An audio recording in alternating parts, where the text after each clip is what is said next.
নিমাইয়ের কান্নার আওয়াজ না? হ্যাঁ গো মা ঠাকুর, তাই তো মনে হচ্ছে। আমার নিমাই তো এত সহজে কাঁদাচ্ছিলে না। সে যে সেবাস ঠাকুরের সাথে গিয়েছিল, ফিরে এসে ঘরে ঢুকেছে, আর তো বেরোয়নি। নিশ্চয় কিছু হয়েছে।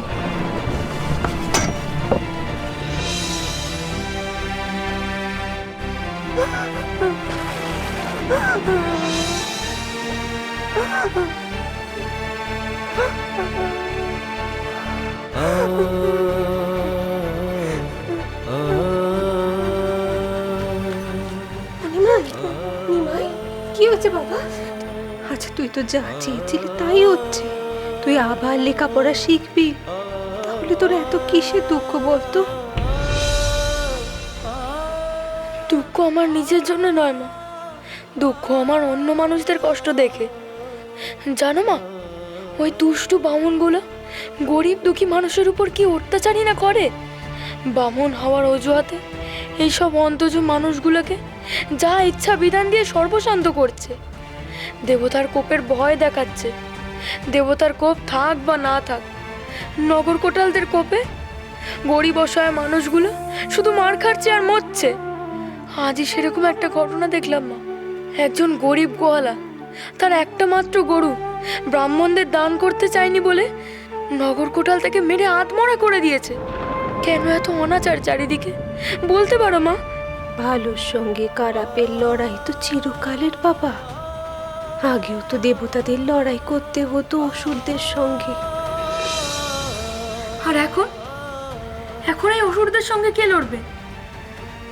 বাবা বলতো, পাপে যখন এই পৃথিবী পূর্ণ হয় তখন ভগবান অবতার রূপে আসেন পাপকে বিনাশ করতে।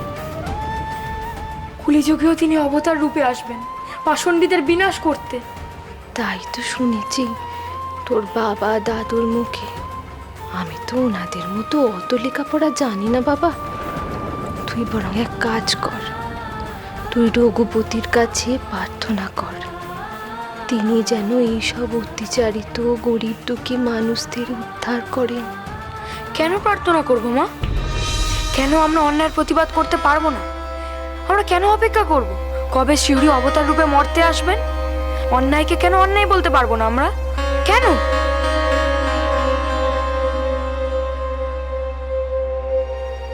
হে নবজাতক, তোমার আগমে আলোকিত দরাদাম, সংসার ত্যাগী সন্ন্যাসী বেশে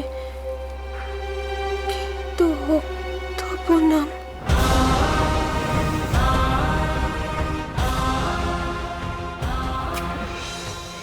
বুঝলাম কেন তোর মন খারাপ হয়েছে।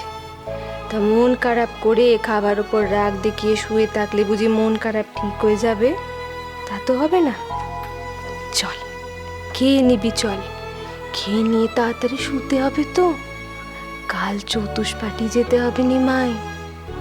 কাল তো চতুষ্পাটিতে তোর প্রথম দিন, তাই না? চল।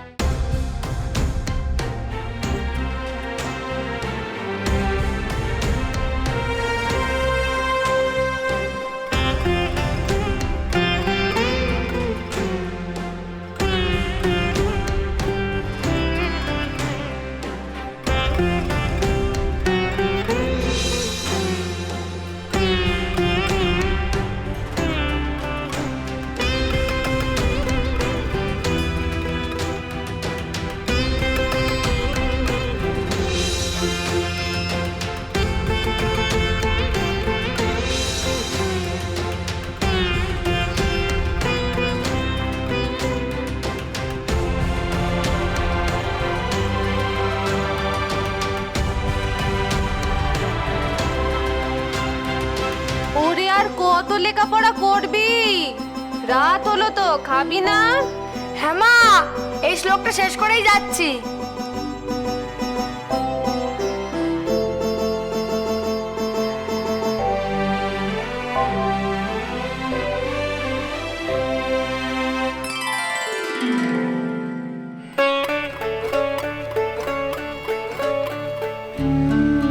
দাদু ভাই কোথায়? তার দেখা পাচ্ছি না।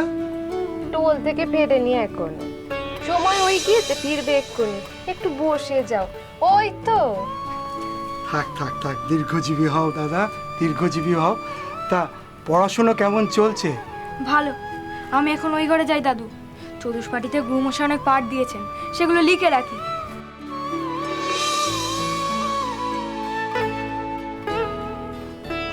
দেখেছিস তো সচি, তোকে বলেছিলাম না, একমাত্র বিদ্যা শিক্ষাই নিমাইয়ের দুষ্টুমি কমাতে পারে। কেমন শান্ত মনোযোগী ছাত্র হয়েছে বল। হ্যাঁ, সারাদিন এখন পুঁথিতে মুখ গুজে বসে থাকে, নাওয়া খাওয়া সব ভুলে যায়। বন্ধু বান্ধবরা ডাকতে এলেও ছেলে খেলতে যায় না। যাক, নিশ্চিন্ত হলাম। তা তোর উপার্জন এখন কেমন হচ্ছে? আরে কিছু সাহায্য লাগলে বল, আমি তো তোর বাবা। বাবার কাছে কিছু চাইতে লজ্জা কি মা? আমার আর কি প্রয়োজন, আমার কিছু দরকার নেই। আর তোমার বলা উপায়ে রোজগার এখন ভালোই হচ্ছে।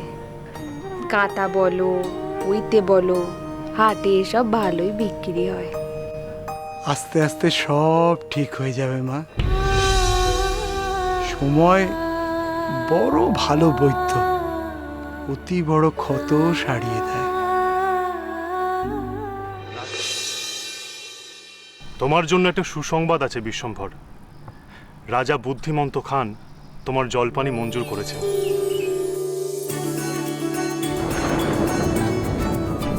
তোমার উচ্চ শিক্ষায় আর কোনো বাধা রইল না।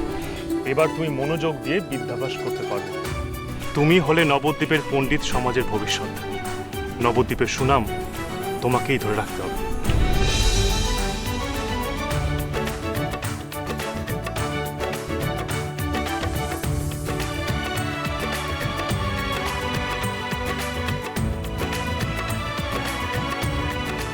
শুনেছো গুরুমশাই কি বলছেন?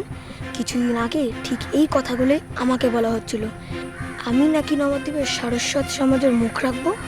দেখো কৃষ্ণানন্দ, এ কথা তো সত্যি যে নিমাই খুব অল্প দিনের মধ্যেই স্মৃতি, ব্যাকরণ, ন্যায় সব কিছু রপ্ত করে ফেলেছে। অগাধ জ্ঞান ওর। তাছাড়া গুরুমশাই তো এই কথা বলেননি যে কৃষ্ণানন্দের পাণ্ডিত্য কম। তোমরা দুজনেই একদিন পণ্ডিত সমাজের শ্রেষ্ঠত্বের আসন পাবে। কমলাকান্ত, তোমার মন এখনো শিশুদের মতো, তাই তুমি কিছু বুঝতে পারছো না। একই অরণ্যে দুটি পশুরাজ থাকলে শ্রেষ্ঠত্বের সংঘাত তো বাঁধবেই। দুই রাজা কখনো এক সিংহাসনে বসতে পারে? নদীর নিমাই, সোম থেকে শনি সন্ধে 7টায়, আকাশ 8-এ।